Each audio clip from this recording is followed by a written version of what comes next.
Hi hello everybody, Sumukha ಸೊಲ್ಯೂಷನ್ಸ್ಗೆ ತಮ್ಮೆಲ್ಲರಿಗೂ ಹಾರ್ದಿಕ ಸ್ವಾಗತ. ಸೊ ಇವತ್ತು 22 ಅಕ್ಟೋಬರ್ ಇದಕ್ಕೆ ಸಂಬಂಧಿಸಿದ ಒಂದು ಡೈಲಿ ನ್ಯೂಸ್ ಅನಾಲಿಸಿಸ್. ಹಾಗೂ ಡಿಯರ್ ಫ್ರೆಂಡ್ಸ್, ನಿಮಗೆ ಯಾರಿಗೆಲ್ಲ ಈ ನಮ್ಮ ಸೆಷನ್ಗೆ ಸಂಬಂಧಿಸಿದ PPT ಮತ್ತು ಹೆಚ್ಚುವರಿ ಇನ್ಫಾರ್ಮೇಶನ್ ಬೇಕಾಗುತ್ತೆ, ಡಿಸ್ಕ್ರಿಪ್ಷನ್ ಅಲ್ಲಿರುವಂತಹ ನಮ್ಮ ಬ್ಲಾಗ್ ಸ್ಪಾಟ್ ಮತ್ತು ಟೆಲಿಗ್ರಾಮ್ ಲಿಂಕ್ ನ ಮೂಲಕ ನೀವು ಆಕ್ಸೆಸ್ ಅನ್ನು ಪಡ್ಕೊಬಹುದು. ಸೊ ಇಷ್ಟು ಹೇಳ್ತಾ we shall start the session. So ಮೊದಲನೇ ಪ್ರಶ್ನೆ ಹೀಗಿದೆ ನೋಡಿ, ಯಾವ ದೇಶವು ಕಾನ್ಫರೆನ್ಸ್ ಆಫ್ ಪಾರ್ಟೀಸ್ ಅಥವಾ ಕನ್ವೆನ್ಷನ್ ಆಫ್ ಪಾರ್ಟೀಸ್ 26 ವಿಶ್ವಸಂಸ್ಥೆಯ ಹವಾಮಾನ ಬದಲಾವಣೆಯ ಸಮಾವೇಶವನ್ನು 31ನೇ ಅಕ್ಟೋಬರ್ನಿಂದ 12ನೇ November 2021 ಆಯೋಜಿಸುತ್ತಿದೆ? Which country will host the Convention of Parties or the Conference of Parties 26 United Nations Climate Change Conference from 31st October to 12th November 2021?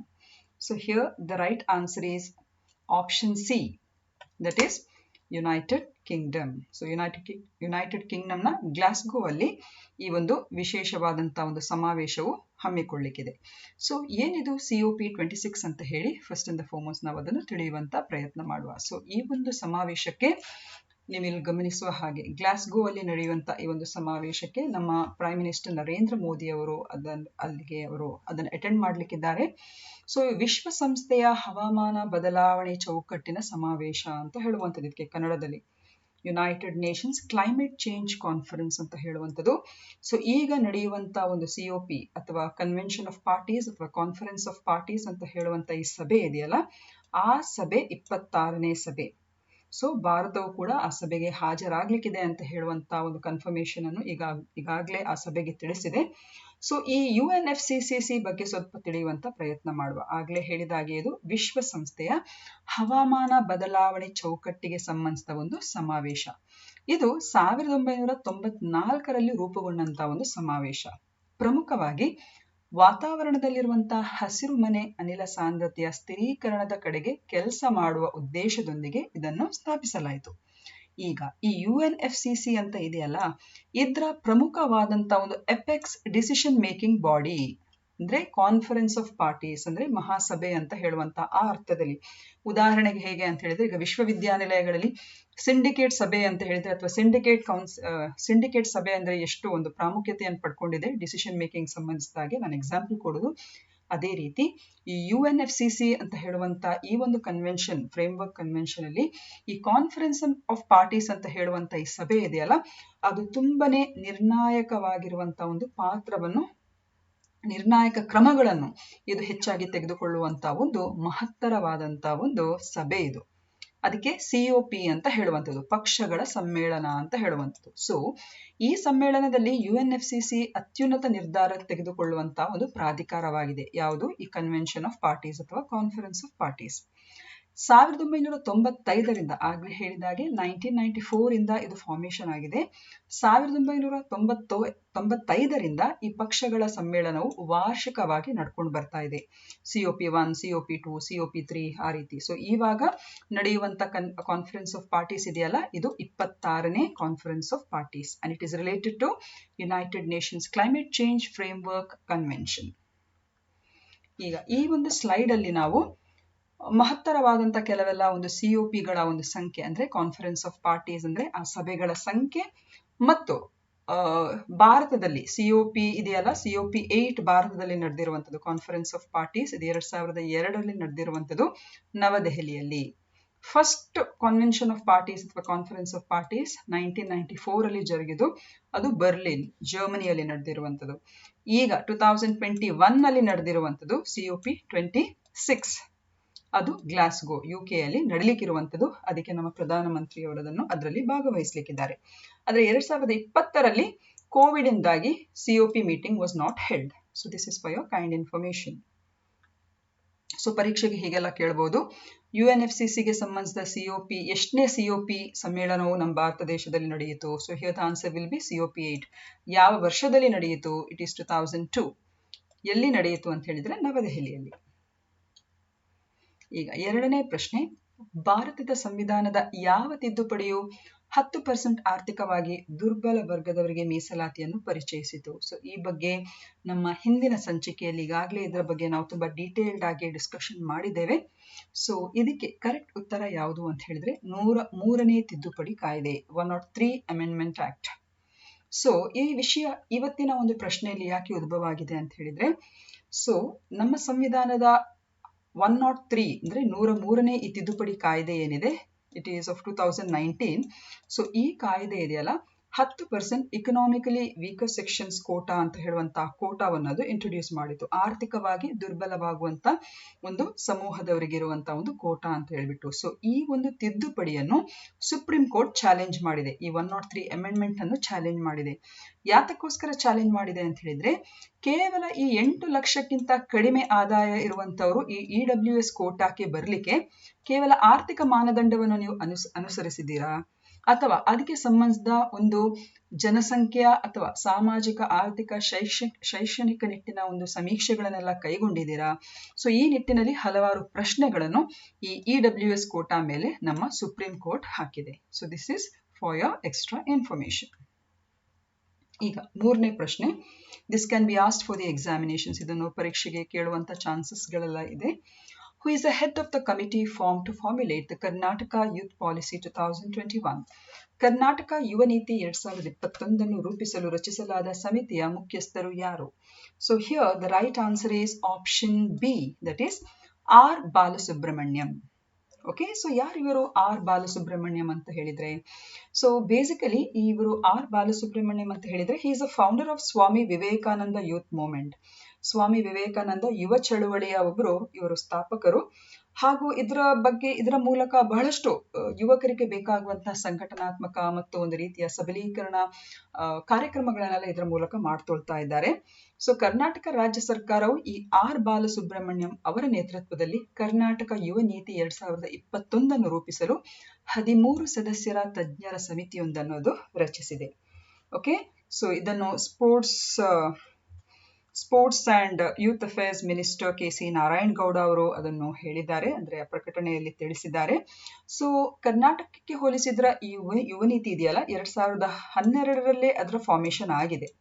ಆದ್ರೆ ಇವಾಗ ಯುವ ಪೀಳಿಗೆ ನಾನಾ ಒಂದು ರೀತಿಯ ಸಮಸ್ಯೆಗಳಿಗೆ ಒಳಗಾಗ್ತಾ ಇದೆ. ಅದು COVID-19 ಪ್ಯಾಂಡಮಿಕ್ ಇಂದಾಗಿ ಬಹಳಷ್ಟು ಸಬ್ಸ್ಟೆನ್ಸ್ ಅಬ್ಯೂಸ್ ಇರ್ಬೋದು, ಬೇರೆ ಬೇರೆ ಒಂದು ರೀತಿಯ ವ್ಯಸನಗಳಿಗೆ ತುತ್ತಾಗ್ತಾ ಇದ್ದಾರೆ. ಸೊ ಇಂತಹ ನಮ್ಮ ಯುವ ಜನಾಂಗವನ್ನು ಅಥವಾ ಯುವ ಜನರನ್ನು ಉತ್ತಮ ರೀತಿಯಲ್ಲಿ ನಾವೀನ್ಯತೆ, ತಂತ್ರಜ್ಞಾನ ಇದಕ್ಕೆ ಪೂರಕವಾಗಿರುವಂತಹ ಅವರಿಗೊಂದು ವೇದಿಕೆಯನ್ನು ಸೃಷ್ಟಿ ಮಾಡುವುದರ ಜೊತೆಯಾಗಿ ಯುವ ಸಂಘಟನೆಗಳ ಮೂಲಕ ಈ ಯುವಕರನ್ನು ಈ ಬೇರೆ ಬೇರೆ ಕ್ರೀಡೆಗಳಿಗೆ ಪರಿಚಯಿಸುವುದರ ಮೂಲಕ ಈ ಯುವ ಶಕ್ತಿಯನ್ನು ಬಹಳಷ್ಟು ಸಬಲೀಕರಣಗೊಳಿಸುವಂತಹ ಒಂದು ವ್ಯವಸ್ಥೆಯನ್ನು ಈ ಒಂದು ನಮ್ಮ ಯುವ ನೀತಿಯು ರೂಪಿಸ್ಲಿಕ್ಕಿದೆ. ಸೊ ಇದರ ನೇತೃತ್ವ ಯಾರಲ್ಲಿದೆ ಅಂತ ಹೇಳಿದ್ರೆ, ಇಟ್ ಈಸ್ ಆರ್ ಬಾಲಸುಬ್ರಹ್ಮಣ್ಯಂ. ಆಗ್ಲೇ ಹೇಳಿದಾಗೆ ಸ್ವಾಮಿ ವಿವೇಕಾನಂದ ಯುವ ಚಳುವಳಿ ಎಂಬ ಸಂಘಟನೆಯ ಇವರು ರೂವಾರಿ ಅಥವಾ ಅದರ ಫೌಂಡರ್ ಆಗಿದ್ದಾರೆ. ಈಗ 4ನೇ ಪ್ರಶ್ನೆ ಹೀಗಿದೆ, ಯಾವ ಯೋಜನೆ ದೇಶದ ಕಾರಾಗೃಹಗಳ ಗಣಕೀಕರಣದ ಗುರಿಯನ್ನು ಹೊಂದಿದೆ? Okay, which project aims at the computerization of the functioning of prisons in the country? So here the right answer is option B, prisons ಅಂತ ಹೇಳಿಬಿಟ್ಟು. ಸೊ ಇಲ್ಲಿ ನಾವು ನೋಡ್ಬೋದು, ಪ್ರಿಸನ್ಸ್ ಅಂತ ಹೇಳುವಂತ ಈ ಯೋಜನೆ ಇದೆಯಲ್ಲ, ದೇಶದ ಕಾರಾಗೃಹಗಳ ಗಣಕೀಕರಣದ ಗುರಿಯನ್ನು ಹೊಂದಿದೆ. ಹಾಗೂ ಇದು ಪೊಲೀಸ್ ಮತ್ತು ನ್ಯಾಯಾಲಯದ ವ್ಯವಸ್ಥೆಯ ದತ್ತಾಂಶವನ್ನು ಒಟ್ಟುಗೂಡಿಸುತ್ತದೆ ಅಥವಾ ಸಂಯೋಜಿಸುತ್ತದೆ. ಹಾಗೂ ಇದು ಪರಸ್ಪರ ಕಾರ್ಯಸಾಧ್ಯ ಕ್ರಿಮಿನಲ್ ನ್ಯಾಯ ವ್ಯವಸ್ಥೆಯನ್ನು ಸ್ಥಾಪಿಸುವಂತಹ ಗುರಿಯನ್ನು ಕೂಡ ಹೊಂದಿದೆ. ಸೊ ಬೇಸಿಕಲಿ ಇದು ನ್ಯೂಸ್ ಅಲ್ಲಿ ಯಾಕೆ ಬಂತು ಅಂತ ಹೇಳಿದ್ರೆ, the union home ministry has advised the states to update the recent photographs of prisoners released on parole which are released in the e-prisons and the interoperable criminal justice system database to generate immediate alerts and facilitate easy tracking in the event of their violating the law. So ಈ ಪ್ರಕರಣ ಈ ಪ್ರಶ್ನೆ ಯಾಕಿಲ್ಲಿ ಉದ್ಭವ ಆಯಿತು ಅಂತ ಹೇಳಿದ್ರೆ, ಗೃಹ ಇಲಾಖೆಯು ಕೂಡ ಎಲ್ಲ ರಾಜ್ಯ ಸರ್ಕಾರಗಳಿಗೆ ಏನನ್ನು ಸೂಚನೆ ಕೊಟ್ಟಿದೆ ಅಂತ ಹೇಳಿದ್ರೆ, ತಮ್ಮ ರಾಜ್ಯಗಳಲ್ಲಿರುವಂತಹ ಅಪರಾಧಿಗಳದು ಮಾತ್ರವಲ್ಲದೆ ಈ ಪೇರೋಲ್ ಅಲ್ಲೆಲ್ಲ ರಿಲೀಸ್ ಆಗಿರ್ತಾರಲ್ಲ. ಸೊ ಪೇರೋಲ್ ಅಂದ್ರೆ ಏನ್ ಹೇಳಿ, ಒಂದು ವೇಳೆ ಉತ್ತಮ ನಡವಳಿಕೆಯ ಭರವಸೆಯ ಮೇರೆಗೆ ಶಿಕ್ಷೆಯ ಅವಧಿ ಮುಗಿಯುವ ಮೊದಲೇ ಕೈದಿಯನ್ನು ತಾತ್ಕಾಲಿಕ ಅಥವಾ ಶಾಶ್ವತವಾಗಿ ಬಿಡುಗಡೆ ಮಾಡುವಂಥದ್ದು.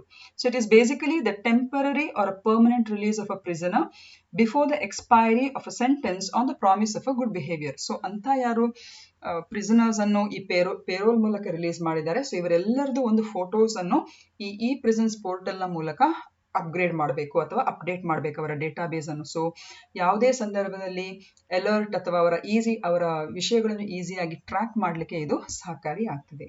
So this is about E prisons. 5ನೇ ಪ್ರಶ್ನೆ, ಪ್ರತಿ ವರ್ಷ ಯಾವ ದಿನವನ್ನು ಪೊಲೀಸ್ ಸ್ಮರಣಾರ್ಥ ದಿನವಾಗಿ ಆಚರಿಸಲಾಗ್ತಾ ಇದೆ ಅಂತಿದೆ. So here the right answer is option B, that is October 21st. Every year which day is celebrated as a police commemoration day, and here the right answer is October 21st. So ಪ್ರತಿ ವರ್ಷ ಇದನ್ನು ರಾಷ್ಟ್ರೀಯ police ಸ್ಮರಣಾರ್ಥ ದಿನ ಅಂತ ಹೇಳಿ ಆಚರಿಸ್ತೇವೆ. So October 21st ಅಂದು. ಸೊ ಇದರ ಹಿನ್ನೆಲೆ ಏನು ಅಂತ ಹೇಳಿದ್ರೆ, ಯಾಕೆ October 21st? ಯಾಕಂದ್ರೆ October 21st 1959 ಈ ಚೈನೀಸ್ ಪಡೆ ಸರಿಸುಮಾರು 3 ಗ್ರೆನೇಡ್ ಮತ್ತು ಫೈರ್ ಓಪನ್ ಮಾಡಿ ನಮ್ಮ ದೇಶದ 20 ಸೋಲ್ಜರ್ಸ್ಗಳು ಲಡಾಖಲ್ಲಿ ಅವರು ಸಾವನ್ನಪ್ತಾರೆ. ಅದರಲ್ಲಿ 10 ನಮ್ಮ ಪೊಲೀಸ್ ಸಿಬ್ಬಂದಿಗಳು ಕೂಡ ಆ ಒಂದು ಇದರಲ್ಲಿ ಅವರು ಸಾವನ್ನಪ್ತಾರೆ. ಸೊ ಅದಾದ ನಂತರ ಅಂದ್ರೆ ನವೆಂಬರ್ 28, 1959 ಅಂದ್ರೆ ಆ ಇನ್ಸಿಡೆಂಟ್ ಆದ 1 ತಿಂಗಳ ನಂತರ ಇವರ ಮೃತದೇಹಗಳನ್ನು ಚೈನೀಸ್ ಟ್ರೂಪ್ಸ್ ಏನ್ ಮಾಡ್ತದೆ ಅಂತ ಹೇಳಿದ್ರೆ ಇಂಡಿಯನ್ ಗವರ್ಮೆಂಟ್ಗೆ ಹಸ್ತಾಂತರಿಸ್ತದೆ. ಆ ಸಂದರ್ಭದಲ್ಲಿ ಇವರ ಒಂದು ರೀತಿಯ ಕ್ರಿಮಿಯೇಷನ್ ಇದೆಯಲ್ಲ, ಇದು ನಾರ್ತ್ ಈಸ್ಟರ್ನ್ ಲಡಾಖ್ನ ಹಾಟ್ ಸ್ಪ್ರಿಂಗ್ಸ್ ಎಂಬಲ್ಲಿ ಪೂರ್ತಿ ಅಂದ್ರೆ ಪರಿಪೂರ್ಣ ರೀತಿಯ ಈ ಪೊಲೀಸ್ ಗೌರವದೊಂದಿಗೆ ಅದು ನಡೆಯುವಂಥದ್ದು. ಸೊ ಹಾಗಾಗಿ October 21 ಪೊಲೀಸ್ ಕಮಾಮರೇಷನ್ ಡೇ ಅಂತ ಹೇಳುವಂಥದ್ದು. ಅಂದ್ರೆ ಬೇರೆ ಬೇರೆ ಸಂದರ್ಭಗಳಲ್ಲಿ ಹುತಾತ್ಮರಾದಂತಹ ಈ ಪೊಲೀಸ್ ಸಿಬ್ಬಂದಿಗಳಿಗೆ ಒಂದು ಗೌರವ ಸೂಚಿಸುವಂತಹ ದಿನದ ರೂಪದಲ್ಲಿ ಇದನ್ನು ಆ ನಂತರ ಆಚರಿಸಲಾಗುವಂಥದ್ದು. 6ನೇ ಪ್ರಶ್ನೆ, ಕರ್ನಾಟಕ ಸರ್ಕಾರದ ಯಾವ ಯೋಜನೆ ITI ಇಂಡಸ್ಟ್ರಿಯಲ್ ಟ್ರೈನಿಂಗ್ ಇನ್ಸ್ಟಿಟ್ಯೂಟ್ಸ್ ಅಂತ ಇದೆಯಲ್ಲ, ITI, ಸೊ ಇದರ ಮೂಲಕ ಯುವ ಉದ್ಯೋಗಿಗಳ ಕೌಶಲ್ಯವನ್ನು ಹೆಚ್ಚಿಸುವ ಗುರಿಯನ್ನು ಹೊಂದಿದೆ ಮತ್ತು 150 ITIಗಳನ್ನು ಅಂದ್ರೆ ಕೈಗಾರಿಕಾ ತರಬೇತಿ ಸಂಸ್ಥೆಗಳು ಅಂತ ಏನ್ ಹೇಳ್ತೇವೆ ನೋಡಿ, ಇದನ್ನು ತಂತ್ರಜ್ಞಾನ ಕೇಂದ್ರಗಳಾಗಿ ಪರಿವರ್ತಿಸುತ್ತದೆ. Which programme of Karnataka state government aims at upskilling the youth workforce through ITIs and converting 150 ITIs to technology hubs. So here the right answer is option C, that is Udyoga. So ಉದ್ಯೋಗ ಕಾರ್ಯಕ್ರಮದ ಮೂಲಕ Tata technology ಸಹಯೋಗದಲ್ಲಿ 4,636 ಕೋಟಿ ವೆಚ್ಚ ರೂಪಾಯಿಯಲ್ಲಿ ಮೇಲ್ದರ್ಜೆಗೆ ಏರಿಸಲಾಗಿರುವ 150 ಕೈಗಾರಿಕಾ ತರಬೇತಿ ಸಂಸ್ಥೆಗಳು ಇನ್ನೆರಡು ವಾರಗಳಲ್ಲಿ ಉದ್ಘಾಟನೆ ಆಗಲಿಕ್ಕಿದೆ. ಹಾಗೂ ಈ ಸಂಸ್ಥೆಗಳಲ್ಲಿ ಅತ್ಯಾಧುನಿಕ ಕೋರ್ಸ್ಗಳನ್ನು ಒಳಗೊಂಡ ತರಬೇತಿ ನವೆಂಬರ್ 1ರಿಂದ ಆರಂಭವಾಗಲಿದೆ ಎಂದು ಕೌಶಲಾಭಿವೃದ್ಧಿ ಸಚಿವ ಡಾಕ್ಟರ್ CN ಅಶ್ವಥ್ ನಾರಾಯಣ ಅವರು ತಿಳಿಸಿದ್ದಾರೆ.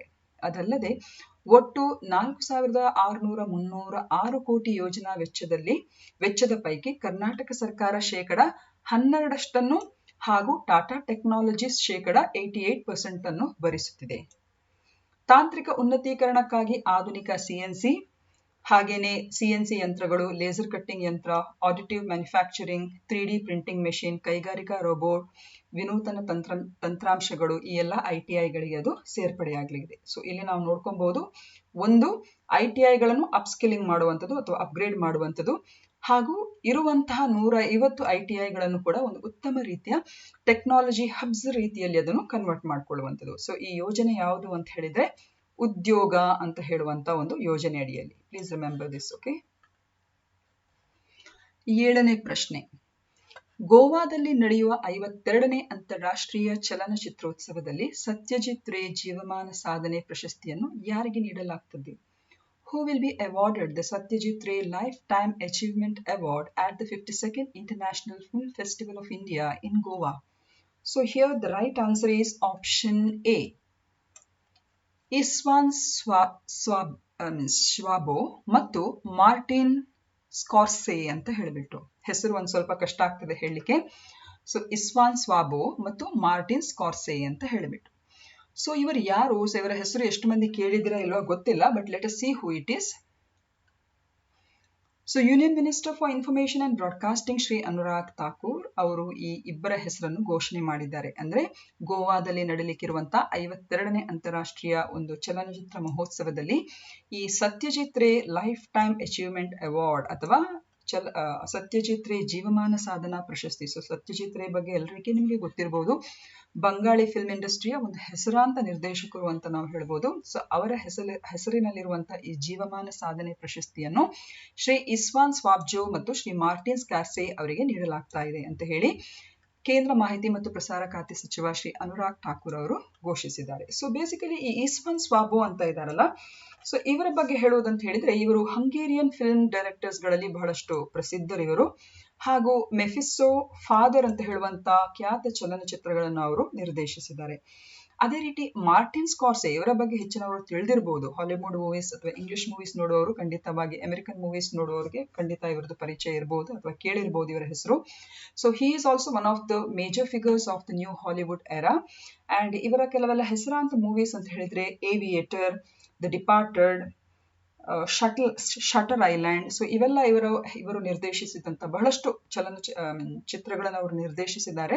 ಇವೆಲ್ಲ ಅವರದು ಫೇಮಸ್ ಆಗಿರುವಂತಹ ಒಂದು ಡೈರೆಕ್ಷನ್ಸ್. ಬಹಳಷ್ಟು ಉತ್ಕೃಷ್ಟವಾದಂತ ಒಂದು ಡೈರೆಕ್ಷನ್ಸ್ಗೆ ಇಬ್ರು ನಿರ್ದೇಶಕರು ಕೂಡ ಅಂತಾರಾಷ್ಟ್ರೀಯ ಮಟ್ಟದಲ್ಲಿ ತುಂಬಾನೇ ಹೆಸರುವಾಸಿಯಾಗಿದ್ದಾರೆ. ಸೊ ಈ ನಮ್ಮ ದೇಶ ಪ್ರಸ್ತುತಪಡಿಸುವಂತಹ ಸತ್ಯಜಿತ್ ರೇ ಲೈಫ್ ಟೈಮ್ ಅಚೀವ್ಮೆಂಟ್ ಅವಾರ್ಡ್ ಅದು ಗೋವಾದಲ್ಲಿ ನಡೀಲಿಕ್ಕಿದೆ ಏನಿದೆ ಅದನ್ನು ಈ ಎರಡು ಅಂತಾರಾಷ್ಟ್ರೀಯ ನಿರ್ದೇಶಕರಿಗೆ ಅದನ್ನು ಕೊಡ್ಲಿಕ್ಕಿದ್ದಾರೆ ಫಾರ್ ದ ಇಯರ್ 2021. ಈಗ 8ನೇ ಪ್ರಶ್ನೆ. ಗ್ರಾಮೀಣ ಪ್ರದೇಶಗಳಲ್ಲಿ ಸಕ್ಷಮ್ ಕೇಂದ್ರಗಳ ಮುಖ್ಯ ಉದ್ದೇಶವೇನು? What is the main objective of the Saksham centers in rural areas? So here the right answer is option A. To provide financial literacy and facilitate delivery of financial services. ಹಣಕಾಸಿನ ಸಾಕ್ಷರತೆಯನ್ನು ಒದಗಿಸಲು ಮತ್ತು ಹಣಕಾಸು ಸೇವೆಗಳ ವಿತರಣೆಯನ್ನು ಸುಲಭಗೊಳಿಸಲು ಈ ಸಕ್ಷಮ್ ಕೇಂದ್ರಗಳ ಮೂಲಕ ಇವರ ಉದ್ದೇಶ, ಅಂದ್ರೆ ಸ್ಪೆಷಲಿ ಗ್ರಾಮೀಣ ಭಾಗಗಳಲ್ಲಿ. ಸೊ ಏನಿದು ಅಂತ ನೋಡುವ. ಸೊ ಸಕ್ಷಮ ಕೇಂದ್ರಗಳ ಮುಖ್ಯ ಉದ್ದೇಶವು ಆರ್ಥಿಕ ಸಾಕ್ಷರತೆಯನ್ನು ಒದಗಿಸುವುದು ಮತ್ತು ನಮ್ಮ ಸೆಲ್ಫ್ ಹೆಲ್ಪ್ ಗ್ರೂಪ್ಸ್ ಅಂದ್ರೆ ಸ್ವಸಹಾಯ ಸಂಘದ ಸದಸ್ಯರು ಮತ್ತು ಗ್ರಾಮೀಣ ಬಡವರಿಗೆ ಹಣಕಾಸು ಸೇವೆಗಳ ಜೊತೆಯಲ್ಲಿ ಉಳಿತಾಯ ಇರಬಹುದು, ಸಾಲ ಇರಬಹುದು, ವಿಮೆ ಇರಬಹುದು, ಪಿಂಚಣಿ ಇರಬಹುದು. ಸೊ ಇದರ ವಿತರಣೆಯನ್ನು ಸುಲಭಗೊಳಿಸುವುದು ಹಾಗೂ ಈ ಕೇಂದ್ರಗಳನ್ನು ಈ ಸ್ವಸಹಾಯ ಗುಂಪುಗಳ ಒಂದು ಜಾಲ ಅಥವಾ ಆ ಒಂದು ಅವರ ಒಂದು ಅಂದ್ರೆ ಆ ಕ್ಲಸ್ಟರ್ ಇಂದಲೇ ಅದನ್ನು ನಿರ್ವಹಿಸಲಾಗುವಂಥದ್ದು. ಸೊ ಒಟ್ಟಾರೆಯಾಗಿ ಇದು ಏನನ್ನು ಸೂಚಿಸ್ತದೆ ಅಂತ ಹೇಳಿದ್ರೆ ನಮ್ಮ ಗ್ರಾಮೀಣ ವಲಯದ ಜನರಿಗೆ ಈ ಒಂದು ಡಿಜಿಟಲ್ ಫೈನಾನ್ಷಿಯಲ್ ಲಿಟ್ರಸಿಗೆ ಸಂಬಂಧಿಸಿದಾಗಿ ಇದೊಂದು ಉತ್ತಮವಾಗಿರುವಂತ, ಅಂದ್ರೆ ಈ ಕೇಂದ್ರದ ಮೂಲಕ ಈ ರೀತಿ ಫೈನಾನ್ಷಿಯಲ್ ಲಿಟ್ರಸಿ ಮತ್ತು to facilitate delivery of financial services. So ಈ ಮೂಲಕ ಈ ಒಂದು ಸೇವೆಯನ್ನು ಒದಗಿಸುವಂತ ಒಂದು ಉದ್ದೇಶ ಈ ಸಕ್ಷಮ ಕೇಂದ್ರಗಳದು. ಈಗ 9ನೇ ಪ್ರಶ್ನೆ. ಪ್ರಸ್ತುತ FATF ಗ್ರೇ ಪಟ್ಟಿಯಲ್ಲಿ ಎಷ್ಟು ದೇಶಗಳಿವೆ? At present how many countries are there in FATF grey list? So FATF ಅಂದ್ರೆ ಏನು? ಫೈನಾನ್ಷಿಯಲ್ ಆಕ್ಷನ್ ಟಾಸ್ಕ್ ಫೋರ್ಸ್ ಅಂತ ಇದರ ಅರ್ಥ. ಹಣಕಾಸು ಕಾರ್ಯಪಡೆ ಅಂತ ಹೇಳಿಬಿಟ್ಟು. Okay, financial action task force ಅಥವಾ ಹಣಕಾಸು ಕಾರ್ಯಪಡೆ ಅಂತ ಹೇಳಿಬಿಟ್ಟು. ಸೊ ಏನಿದು ಹಣಕಾಸು ಕಾರ್ಯಪಡೆ? ಅದರಲ್ಲಿ ಗ್ರೇ ಪಟ್ಟಿ ಅಂದ್ರೆ ಏನು? ಸೊ ಮೊದಲನೇದಾಗಿ ಈ ಗ್ರೇ ಪಟ್ಟಿ FAT ಅದರ ಗ್ರೇ ಪಟ್ಟಿಯಲ್ಲಿ ಎಷ್ಟು ದೇಶಗಳು ಬರ್ತವೆ ಅಂತ ನಾವು ನೋಡ್ಕೊಂಡ್ಬಿಡುವ. So here the right answer is option C, 23 ದೇಶಗಳು ಬರ್ತದೆ. ಸೊ ಇದರ ಬಗ್ಗೆ ಹೆಚ್ಚುವರಿಯಾಗಿ ತಿಳ್ಕೊಳ್ಳುವಂತ ಪ್ರಯತ್ನ ಮಾಡುವ. ಸೊ ಇದು ನ್ಯೂಸ್ ಅಲ್ಲಿ ಬಂದಿರುವಂತ ವಿಷಯ. ಏನಂತ ಹೇಳಿದ್ರೆ ಫೈನಾನ್ಷಿಯಲ್ ಆಕ್ಷನ್ ಟಾಸ್ಕ್ ಫೋರ್ಸ್ ಅಂತ ಏನಿದೆ ನೋಡಿ, ಈ ಸಂಸ್ಥೆಯು ಪಾಕಿಸ್ತಾನವನ್ನು ಈ ಒಂದು ಬೂದು ಲಿಸ್ಟ್ ಅಥವಾ ಗ್ರೇ ಲಿಸ್ಟ್ ಅಲ್ಲಿ ಅದನ್ನು ಸೇರಿಸಿದೆ. It keeps Pakistan on its grey list ಅಂತ ಇದೆ. ಸೊ ಈ FATB ಸಭೆಯಲ್ಲಿ in its plenary session, FATF ಅಂತ ಹೇಳಿದ್ರೆ ಆಗ್ಲೇ ಹೇಳಿದಾಗೆ ಈ ಹಣಕಾಸು ಕಾರ್ಯಪಡೆ ಅಂತ ಹೇಳುವಂತ ಸಕಲ ಸದಸ್ಯರಿಂದ ಕೂಡಿದಂತ ತನ್ನ ಪ್ಲೇನರಿ ಸಭೆಯಲ್ಲಿ ಪಾಕಿಸ್ತಾನವನ್ನು ಅದು ತನ್ನ ಗ್ರೇ ಪಟ್ಟಿಯಲ್ಲಿ ಇಡುವಂತಹ ಒಂದು ನಿರ್ಧಾರವನ್ನು ಆ ಸಭೆಯಲ್ಲಿ ಕೈಗೊಂಡಿದೆ. ಏಪ್ರಿಲ್ 2022 ತನಕ Pakistan will remain in the grey list. ಅದಲ್ಲದೆ ಈ ಒಂದು ಸಭೆಯಲ್ಲಿ ಟರ್ಕಿ, ಜಾರ್ಡಾನ್ ಮತ್ತು ಮಾಲಿ ದೇಶಗಳನ್ನು ಕೂಡ ಈ ಗ್ರೇ ಪಟ್ಟಿಯಲ್ಲಿ ಅವರು ಸೇರಿಸಿದ್ದಾರೆ. ಅದಲ್ಲದೆ ಮಾರಿಷಸ್ ಮತ್ತು ಬೋಟ್ಸ್ವಾನಾ ಅಂತ ಹೇಳುವಂತ ಈ ದೇಶಗಳನ್ನು ಈ ಗ್ರೇ ಪಟ್ಟಿಯಿಂದ ಅವರು ಹೊರಗಿಟ್ಟಿದ್ದಾರೆ. ಸೊ ಆಸ್ ಆಫ್ ನೌ ಈ ಹಣಕಾಸು ಕಾರ್ಯಪಡೆಯ ಈ ಒಂದು ಗ್ರೇ ಅಥವಾ ಬೂದು ಪಟ್ಟಿಯಲ್ಲಿ 23 ದೇಶಗಳನ್ನು ನಾವು ಕಾಣಬಹುದು. Okay, so as of now in FAT there are 23 countries. Now my question is to make what is Financial Action Task Force ಎಂಬ ಈ ಕಾನ್ಸೆಪ್ಟ್ ಅನ್ನು ನಿಮಗೆ ಈಸಿಯಾಗಿ ಅರ್ಥ ಮಾಡಿಕೊಳ್ಳಿಸುವಂತ ಒಂದು ಪ್ರಯತ್ನ ಮಾಡ್ತೇನೆ. ಸೊ ಆಗ್ಲೇ ಹೇಳಿದಾಗೆ FATF ಅಂತ ಹೇಳಿದ್ರೆ ಇದೊಂದು ಹಣಕಾಸು ಕಾರ್ಯಪಡೆ ಅಂತ ಹೇಳುವಂತ ಒಂದು ಗ್ಲೋಬಲ್ ವಾಚ್ ಡಾಗ್ ಇದು for money laundering and terror financing. So ಹಣ ವರ್ಗಾವಣೆ ಮತ್ತು ಭಯೋತ್ಪಾದನೆಗೆ ಹಣಕಾಸು ಒದಗಿಸುವ ದೇಶಗಳ ವಿರುದ್ಧ ಇರುವಂತಹ ಒಂದು ಹಣಕಾಸಿನ ಕಾರ್ಯಪಡೆ. ಓಕೆ, ಸೊ ಇದನ್ನು 1989ರಲ್ಲಿ ಇದನ್ನು ಎಸ್ಟಾಬ್ಲಿಷ್ ಮಾಡಿದ್ರು. ಯಾರು ಎಸ್ಟಾಬ್ಲಿಷ್ ಮಾಡಿದ್ರು ಅಂತ ಹೇಳಿದ್ರೆ G7 ದೇಶಗಳ ಒಂದು ಇನಿಷಿಯೇಟಿವ್ ನಿಂದ ಇದು ಎಸ್ಟಾಬ್ಲಿಷ್ ಆಯಿತು. ಸೊ G7 ದೇಶಗಳು ಅಂದ್ರೆ ಯಾವುದು? G7 countries are a group of intergovernmental political forum consisting of 7 countries which include Canada, ಅದೇ ರೀತಿ ಫ್ರಾನ್ಸ್, ಅದೇ ರೀತಿ ಜರ್ಮನಿ, ಇಟಲಿ, ಜಪಾನ್, UK ಮತ್ತು USA. ಸೊ ಈ 7 ಬಲಿಷ್ಠ ರಾಷ್ಟ್ರಗಳ ಒಂದು ಒಕ್ಕೂಟ G7 ಅಂತ ಹೇಳಿಬಿಟ್ಟು. ಸೊ ಈ G7 ರಾಷ್ಟ್ರಗಳ ಒಕ್ಕೂಟ ಏನಿದೆ ಇದು ಈ ಹಣಕಾಸು ಕಾರ್ಯಪಡೆ ಅಂತ ಹೇಳುವಂತ ಒಂದು ಸಂಸ್ಥೆಯನ್ನು ಹುಟ್ಟು ಹಾಕಿದೆ. ಯಾವಾಗ? 1989ರಲ್ಲಿ. ಸೊ ಇದರ ಉದ್ದೇಶ ಏನ್ ಹೇಳಿ? ಹಣ ವರ್ಗಾವಣೆ ಮತ್ತು ಭಯೋತ್ಪಾದನೆಗೆ ಹಣಕಾಸನ್ನು ಒದಗಿಸುವ ದೇಶಗಳ ವಿರುದ್ಧಕ್ಕೆ ಸಂಬಂಧಿಸಿದಾಗಿರುವಂತಹ ಒಂದು ಕಾರ್ಯಪಡೆ ಇದು. ಸೊ ಈ ಒಂದು FAT ಪ್ಲೇನರಿ ಸಭೆಗಳಲ್ಲಿ ಇದು ವರ್ಷದಲ್ಲಿ 3 ಸಲ ಇದು ಸಭೆ ಸೇರ್ತದೆ. ಓಕೆ, ಸೊ ಅದನ್ನು ಕೂಡ ನೀವು ತಿಳ್ಕೊಂಡಿರ್ಬೇಕು. ಈಗ ಈ FATF ಅಂತ ಇದೆಯಲ್ಲ, ಹಣಕಾಸು ಕಾರ್ಯಪಡೆ ಅಂತ ಇರುವಂತ ಈ ಒಂದು ಆರ್ಗನೈಸೇಷನ್ ಅಲ್ಲಿ 2 ಪಟ್ಟಿಗಳನ್ನು ಮೇಂಟೈನ್ ಮಾಡ್ತಿದೆ. ಒಂದು ಗ್ರೇ ಪಟ್ಟಿ, ಇನ್ನೊಂದು ಕಪ್ಪು ಪಟ್ಟಿ. ಓಕೆ, ಸೊ ಗ್ರೇ ಪಟ್ಟಿ ಅಂದ್ರೆ ಏನು? These are countries that are considered safe haven for supporting terror funding and money laundering are put in the FATF grey list. ಅಂದ್ರೆ ಯಾವ ದೇಶಗಳು ಈ ಭಯೋತ್ಪಾದನೆಗೆ ಮತ್ತು ಎಲ್ಲ ಒಂದು ರೀತಿಯ ಕ್ರಿಮಿನಲ್ ಆಕ್ಟಿವಿಟೀಸ್ಗೆ ಪೂರಕವಾಗಿ ಹಣಕಾಸು ಪೂರಕವಾಗಿ ಒದಗಿಸುವಂತಹ ದೇಶಗಳನ್ನು ಈ ಒಂದು ಹಣಕಾಸು ಕಾರ್ಯಪಡೆ ಏನ್ ಮಾಡ್ತಿದೆ ಅಂತ ಹೇಳಿದ್ರೆ ಈ ಗ್ರೇ ಪಟ್ಟಿಯಲ್ಲಿ ಅದು ಲಿಸ್ಟಿಂಗ್ ಮಾಡ್ತಿದೆ. ಸೊ ಆಸ್ ಆಫ್ ನೌ 23 ದೇಶಗಳು ಈ ಒಂದು ಗ್ರೇ ಪಟ್ಟಿಯಲ್ಲಿ ಇವೆ.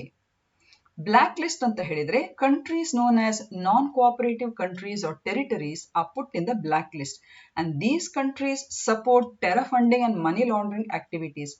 At present there are 2 countries in the black list. ಅಂದ್ರೆ ಈ ಕಪ್ಪು ಪಟ್ಟಿಯಲ್ಲಿರುವಂತಹ ದೇಶಗಳು ಅಂತ ಹೇಳಿದ್ರೆ ಈ ಒಂದು ಭಯೋತ್ಪಾದನೆಗೆ ಸಂಬಂಧಿಸಿದಾಗೆ ಪರಿಪೂರ್ಣ ರೀತಿಯಲ್ಲಿ ಒಂದು ಕೋಆಪರೇಷನ್ ಕೊಡ್ತಾ ಈ ಒಂದು ಹಣಕಾಸು ಕಾರ್ಯಪಡೆ ಸಂಸ್ಥೆಯೊಟ್ಟಿಗೆ ಸುತಾರಾಮ್ ಸರಿಯಾದ ರೀತಿಯಲ್ಲಿ ಸಹಕರಿಸದೇ ಇರುವಂತಹ ಒಂದು ದೇಶಗಳು. ಸೊ ಆ ದೇಶಗಳ ಪಟ್ಟಿಯಲ್ಲಿ 2 ದೇಶಗಳಿವೆ, ಅದು ಇರಾನ್ ಮತ್ತು north Korea. There are present 2 countries which are there in the black list according to the FATF organization, that is Iran and North Korea. I hope so it is clear to you. So as of ನಾವು ನಾನಾಗ ಹೇಳಿದಾಗೆ 23 ದೇಶಗಳು ಈ grey ಪಟ್ಟಿ list ಅಲ್ಲಿ ಇರುವಂತಹ ದೇಶಗಳು ಯಾವುದು ಅಂತ ಹೇಳಿದ್ರೆ Albania, Barbados, Burkina Faso, Cambodia, Cayman ದ್ವೀಪಗಳು, Jamaica, Jordan, Haiti, Malta, Mali, Morocco, Myanmar, Nicaragua, Pakistan ನಾನಾಗ್ಲೇ ಹೇಳಿದಾಗೆ ನಾವು ಡಿಸ್ಕಸ್ ಮಾಡಿದ್ದೇವೆ, Panama, Philippines, Senegal, South Sudan, Syria, Turkey, Uganda, Yemen and Zimbabwe. So ಇದಿಷ್ಟು ಇವತ್ತಿನ ನ್ಯೂಸ್ ವಿಶೇಷಕ್ಕೆ ಸಂಬಂಧಿಸಿದ MCQsಗಳು. ಹೋಪ್ ಸೊ ಈ ಎಲ್ಲ ವಿಷಯಗಳು ನಿಮಗೆ ಇಷ್ಟ ಆದರೆ ಖಂಡಿತವಾಗಿ ನಮ್ಮ ಈ ಯೂಟ್ಯೂಬ್ ಚಾನೆಲ್ಗೆ ಲೈಕ್ ಮಾಡಿ, ಶೇರ್ ಮಾಡಿ, ಹಾಗೂ ಖಂಡಿತವಾಗಿ ನೀವು ಜಾಸ್ತಿ ಜನ ನೋಡಿದಷ್ಟು ನಮಗೂ ಕೂಡ ಇನ್ನೂ ಹೆಚ್ಚು ರೀತಿಯಲ್ಲಿ ನಿಮಗೆ ಸ್ಪರ್ಧಾತ್ಮಕ ಪರೀಕ್ಷೆಗೆ ಸಹಾಯ ಆಗಲಿಕ್ಕೆ ಎಲ್ಲ ಒಂದು ರೀತಿಯ ವೇದಿಕೆಯನ್ನು ತಯಾರು ಮಾಡಲಿಕ್ಕೆ ನಮಗೂ ಕೂಡ ಸ್ಫೂರ್ತಿ ಸಿಗ್ತದೆ ಅಂತ ಹೇಳುವಂತ ಒಂದು ಭರವಸೆಯೊಂದಿಗೆ ಹಾಗೂ ಕೋರಿಕೆಯೊಂದಿಗೆ ಸಬ್ಸ್ಕ್ರೈಬ್ ಮಾಡಿ ಹಾಗೂ ಶೇರ್ ಮಾಡಿ ಅಂತ ತಿಳಿಸ್ತಾ ನಿಮ್ಮ ಅನಿಸಿಕೆಗಳು ಮತ್ತು ಕಾಮೆಂಟ್ಸ್ಗಳನ್ನು ಕೂಡ ತಿಳಿಸಿ ಅಂತ ಹೇಳ್ತಾ I will end this session. See you tomorrow with much more news items and MCQs. Until then, take care and have a nice day.